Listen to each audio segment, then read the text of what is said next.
This podcast is brought to you by Kyoto Japan Automotive Group, a company which I've known personally for over 20 years and your one-stop shop for tyres, batteries and auto parts. Visit their website at www.kyotojap.com for more details. My newest guest is Professor Petteri Taalas, Secretary General of the World Meteorological Organization in Geneva. I ask him what the current climate science tells us. Can't we unmake climate change if man is responsible for making it in the first place?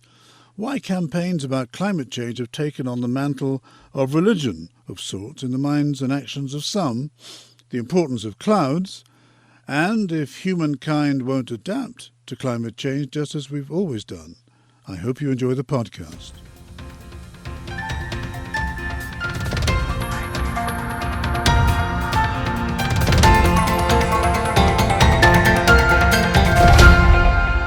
Hello everyone. Many hold the view that climate change is the greatest issue of modern times. Now personally, I'm not so sure. But whereas we complain about the weather, and it's a glorious day this morning in Geneva, and the Swiss and the British at least love to talk about the weather, climate is of another dimension, a much bigger dimension. I think it's a Scandinavian expression, there's no such thing as bad weather, only bad clothes. But that's a practical and a philosophical view. But I don't mean to take the subject lightly, and at the same time I'd not pretend to understand all the issues, except to say that having lived a long time and in three quite different countries, in the UK, in Jamaica and in Switzerland, different climatically speaking that is, I've seen and still can see the climate is changing, and that is even before I turn on the TV news to watch the latest disaster climate story. But what in heaven's name can we realistically do about it that will make any difference? And at what cost? And to whom? Over what period of time? And what if the corrective strategy being recommended by experts is wrong? To answer some of my many simple, yet I hope not simplistic questions, I've invited today a man whose job it is to know these things.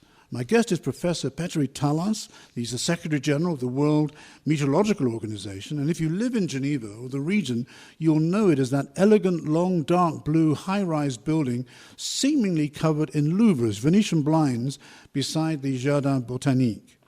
He's from Finland and certainly knows about long winters, darkness and light for long periods. But more importantly, he travels the world. In fact, he's just come back from a long trip, he told me, as the head of this important international organization, and is best placed to provide an excellent professional and scientific overview, stripped of emotion and hype. I met him on one occasion before today, and that was my honest impression of him. Hello, Professor Taalas. Thanks for inviting me to your office today, and thank you for making time to talk to me and listeners to the McKay interview. So many thanks for the invitation, and it's my pleasure to be interviewed by you. It's great to see you again. Great to be here in your home, so to speak. Welcome. Tell me, Professor Taalas, a very simple question at the beginning, but at least to set the scene. What is WMO, World Meteorological Organization, if I can say it properly? What's it for, and what and who does it comprise? Who's in it? Yeah, so we are the United Nations specialized agency on weather, climate and water. We are dealing with the global weather observing systems. We are dealing also with the global greenhouse gas monitoring systems. We are the host agency of IPCC, which provides these big scientific and reports. IPCC, just tell us the abbreviation stands for? It's Intergovernmental Panel on Climate Change. Right. And that organization provides scientific reports on the status of climate and future evolution of climate, and we are also publishing annual status of climate reports, how things are proceeding in the real atmosphere and what's happening to the greenhouse gases which are causing this climate change. And thirdly, we are dealing with global water resources, and many of the impacts of climate change that they are felt through water, and water is actually very important component in the climate system. We are dealing with melting of glaciers. We are talking about changes in precipitation patterns, drought, flooding, and also evaporation, which is a critical thing for the global food production capacity. And we have 193 members, practically all of the UN members. So that reflects the UN membership. Yeah. Exactly. Yeah. They are our members, and this year we are celebrating the 150th anniversary of WMO. We were established as International Meteorological Organization already 150 years ago, and the motivation was to standardize the global weather observing systems and freely exchange data.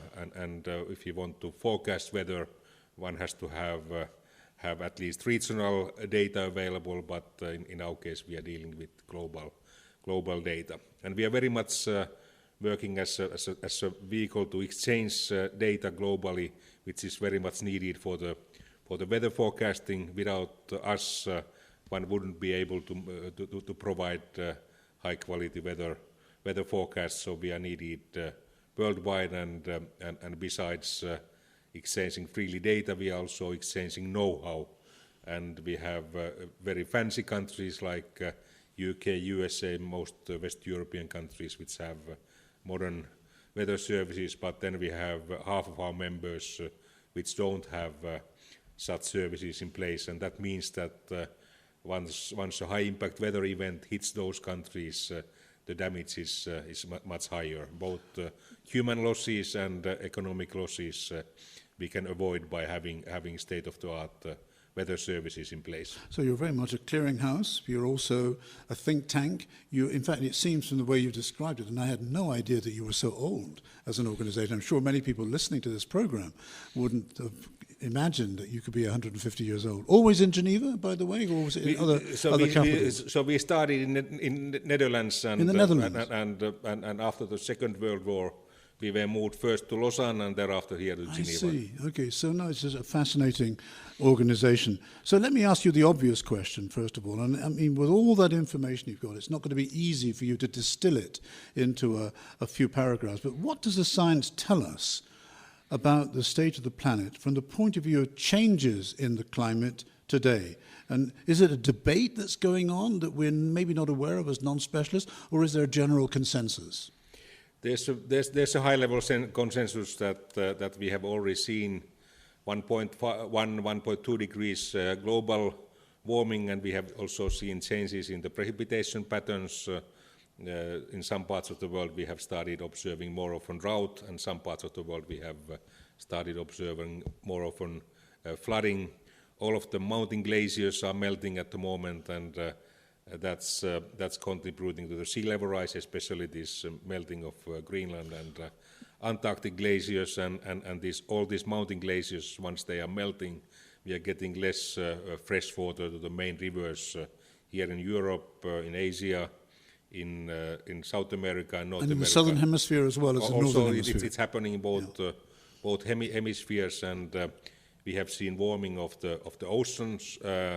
The seawater at all depths have been warming, and we have stored actually 90% of excess heat to ocean, and that's giving more energy for the tropical storms. We have started seeing, for example, in southeastern Africa more often cyclones, which is a new phenomenon, and also we have started seeing more often these most intense tropical storms. And once you talk about Jamaica, for example, this 2017 hurricane season was the most damaging hurricane season so far. Yes. And we have also changed the composition of the atmosphere.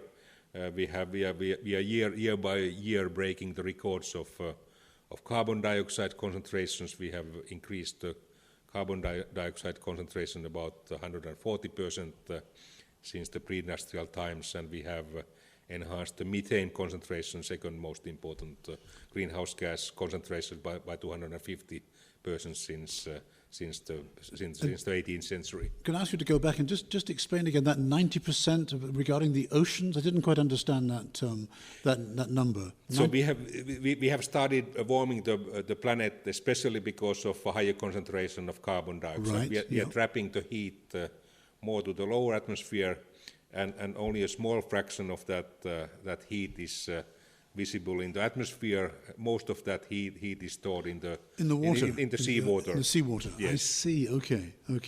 But let me, I tried my best to do some preliminary reading, as I'm no specialist, and sort of I turned to my old friend Encyclopedia Britannica, and there's a lot on climate change and a lot on the various cycles. And I was interested in the paragraph headings, and I'll just mention them to you: seasonal, interannual, decadal, centennial, the last 10,000 years, millennial, and multi-millennial. These are the climate change. So could you just put into simple language, what that means in terms of someone like you who has to look at the big picture, but then begin to identify what is important and what is urgent when cycles can be going on for such a long period of time, please? Yeah, we have seen this kind of long-term natural variability of climate, which is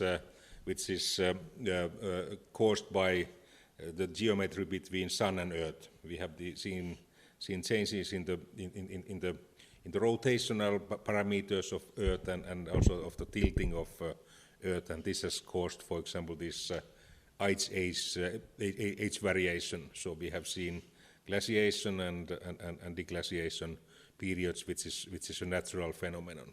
But what has been happening during the past million years is unique. We have never seen during the past million years such an increase of carbon dioxide and methane concentrations, and it's clear that the science is clearly telling that the consumption of fossil fuels has caused this change. But I can just stop you there. Is it mathematical modelling that allows you to go back a million years to see what might have happened then? Is that how it works? So we have so-called paleoclimatological means to study.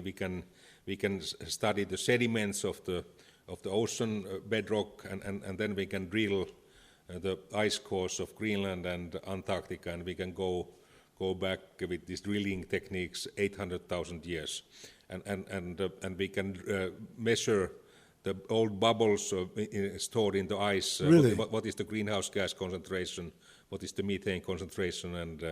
And get the hint how this natural variability has been and what has been happening during the past, especially 100 years when we have started using these fossils. By studying bubbles. Exactly. So we can go back 800,000 years by drilling the ice cores of Antarctica and Greenland. My goodness me, that's fascinating, absolutely fascinating. Yeah.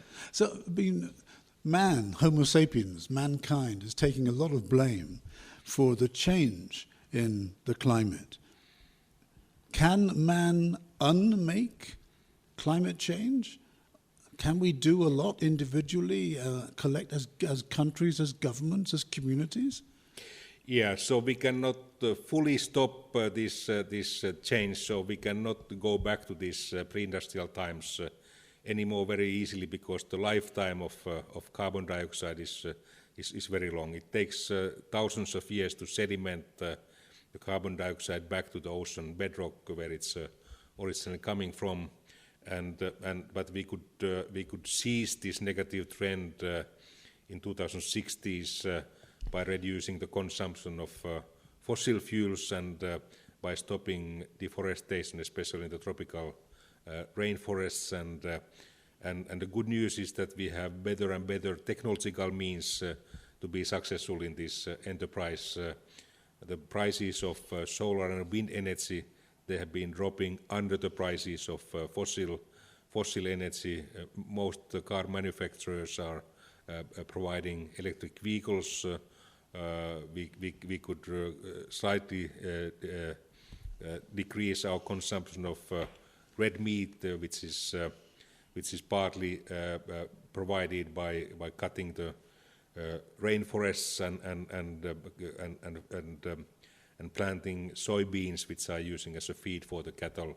So this diet can have an impact. And the good news is that these means in energy sector, transport sector, or diet sector, or consumption sector, they don't mean major changes in our everyday life. So with quite small changes in our daily life, we could we could see a ceasing of this negative trend in climate during the latter part of this this century. So from a political point of view, particularly in democracies, it would be easier for governments to change the behavior of people because the changes required will be quite small. And when you make a remark about the cost of wind power, etc., dropping, is that a real drop in cost, or are they being subsidized by governments through taxes, and so there's a concomitant increase in taxation at the other side, so that the consumer is paying the same anyway, but just paying in a different way? Actually, when it started, it was subsidized. For example, in Germany, when they made their so-called Energiewende, they were subsidizing both solar and wind energy. But nowadays, there's no more need for subsidies because it's a real cost. It's attractive for the investors anyhow, and that's why already 32 countries have reduced their emissions quite a bit during the past 15 years, and it's very much this energy transition that has been taking place. These 32 countries, are they relatively big emitters anyway? Those are mostly European countries. It's United States, it's Japan, Singapore. But also in for example, in Africa, they have started building more and more climate-friendly energy. It's especially solar and wind energy, and there's a boom going on everywhere in the world to build more such energy sources. And then they are developing also new type of nuclear reactors, which are also needed in countries like China, India, or Germany, where the energy demand is very, very high. We cannot comfort such amount of energy demand without nuclear energy, and also there's a chance to use a bit more bioenergy, and also in transport sector, this conversion to more electric transportation and electric bikes and so forth. Those are good means to reduce the emissions. So we have growing amount of very attractive technological means to be successful in these efforts. So apart from behavioral change, there's also technological change. Technologies there's good technology and affordable technology available. So there are good means to be successful in climate mitigation.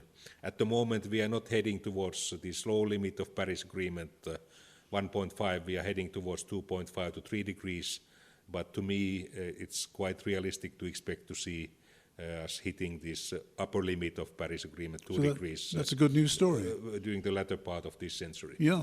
I've got to ask you a very specific question. It's something which I just read recently. I read an article that was entitled, a long title, "Scientists Struggle to Understand Why Antarctica Hasn't Warmed Over 70 Years Despite the Rise in CO2. It raised some interesting questions and accuses much of the climate science community of confirmation bias. I guess that must apply to universities and research institutes, asserting that few research grants are available to those who don't start with the premise that the climate is changing mostly or entirely due to humans burning fossil fuels. So, Professor Taalas, what evidence is there of the climate healing itself? And for example, are there places on the planet today where the glaciers are not receding, and what's your experience of what's happening in Antarctica? Yeah, please. So we have seen the most dramatic and largest change taking place in the Arctic, where we have in the Arctic, where we have melted snow and ice, and there we have floating sea ice, and over to Antarctica we have 2 to 3 kilometer thick glacier, and it's much slower process to melt that, but that has also 2,000 to 3,000 meters thick. Exactly, in the Antarctic. Exactly, okay. and but also, for example, during recent sea level rise report that we published, or status of climate report that we published just a couple of months ago, it was shown that Greenland glacier melting has caused about 0.8 millimeters per year sea level rise. And the Antarctic glacier melting has caused 0.4 millimeters per year. Quite a difference. Sea level rise, and this melting of the Antarctic glacier has started later than the one in Greenland, but there we have the biggest potential for sea level rise. Some recent studies by NASA have shown that there's even a risk of 10-meter scale sea level rise by 2300, especially if there's an intrusion of seawater under the ice, which is speeding up the melting of the glacier. 10 meters is a lot. It sounds like a big number. That's of course, if you look at many countries or big cities globally, like for example London or Rome or most big cities, they are on coasts globally, and that would be a major threat for those cities and various infrastructures at the coastal. And how far into the future are you looking in that model? So that's the estimate. This was a little bit, I would say, risk estimate. That there's a risk of up to 10 meters of sea level rise by 2300. 2300. But the conservative estimate at the moment, according to the most recent IPCC report, is showing that we could see something like 0.5 meter to 1 meter per century sea level rise. So this is a fairly slow process, and manageable. It's manageable, and we have some evidence that 3 million years ago we were having similar concentration of carbon dioxide that we are having today, and then the temperatures were about 2 to 4 degrees higher than today, and the sea level was 10 to 20 meters higher than today. I see. So these big glaciers of Greenland and Antarctica, they are the drivers of this. So there's lots of imponderables you have to balance in trying to come to a judgment. Exactly. Yeah. So this is one of the things to be followed, and that's also one of the big risk these issues for the coming centuries. Okay, well, we won't be here to worry about it. We won't be here, so that's not our problem, but it's a problem for the future, of course. My guest today is Professor Petteri Taalas, and he's the Secretary General of the World Meteorological Organization, and we're in his office here in the heart of Geneva. Professor, why, and this is perhaps a very unfair question to ask you as a physicist, because this is in the realms of existentialism, why has climate change taken on the mantle of a religion in the minds and actions of some people? Does it blur rational thinking that people get so emotional about it? So it's we can have two types of emotions here. Unfortunately, plenty of young people are now afraid of the future. So and some journalists especially are telling that there's a risk that the mankind would die out, and the whole biosphere would die out. That's right. And that's not based on our models. Well, what would you say to young people? I would say that we are going to face various scales of grey. So the future will be a bit grey anyhow, because this negative trend will continue for the coming decades anyhow, meaning growing amount of negative impacts of climate change. But we could seize this negative trend. And if we fail with this, then we would see darker grey future, and the living conditions at some parts of the world would be very challenging. But even in that case, we wouldn't see the disappearance of mankind. So those are not true stories. Yeah. It's good to put some pressure on policymakers and big business companies, but to put this pressure on the young people, that's unfair. And our models are not showing that there's such a risk that we would see a total disaster on this planet. Okay, I agree with you. But on the other hand, one should listen to this science message carefully and act accordingly. And this act is now needed, and we have started acting, but we should raise the ambition level of this. So it requires full knowledge, as near as possible for non-specialists, and judgment, being able to discriminate between what is sensible and what may be just what they nowadays call fake news. Exactly. We have started seeing too much of fake news concerning this apocalyptic future. But on the other hand, especially in the past, there were those climate skeptics which were totally falsifying the facts, and this is of course not fair either. But I think that what we have started, since we have started seeing the impacts of climate change, and it's visible everywhere on this planet, the skeptics are more or less disappearing. Well, I'm going to mention the name of one skeptic, although he was a friend of mine. I had him here in Geneva about 10 years ago. I think he even came to this building. I interviewed Professor Ted Singer, but another one, a scientist who's not a skeptic, Professor Tim Palmer, Oxford University. I think you know them both, although Fred died some years ago, sadly. I'm sure you know them both. They talked to me about the importance of clouds, and I must confess I was a bit puzzled by that. They hold a special significance, apparently, in the climate science debate. What is the significance of clouds in the science debate, Professor? So clouds are, of course, important component of this radiation balance of the planet. And if we would have more cloudiness, we could shield the lower atmosphere. And if we had more clouds? If we would have more clouds. And it's very important that these clouds are parameterized in the correct way in the climate models, and it's of course a matter also for the weather forecasting, and since we have been able to get the higher supercomputing resources available for this both for weather forecasting and climate scenario calculation, we have been able to go to the cloud physics in a much better way, and we still once we get more supercomputing resources available, we could improve those models. But is there evidence that the clouds are less than they were years ago, or they're just in a different place from where they were years ago? Or is it a combination of both? It's a combination of both, and they are of course an important component in both weather forecasting models and in the climate models. So we can describe them in the models, but we could still improve how we treat them once we get bigger supercomputing resources. So that's available. A data gathering exercise. It is. Yeah, I see.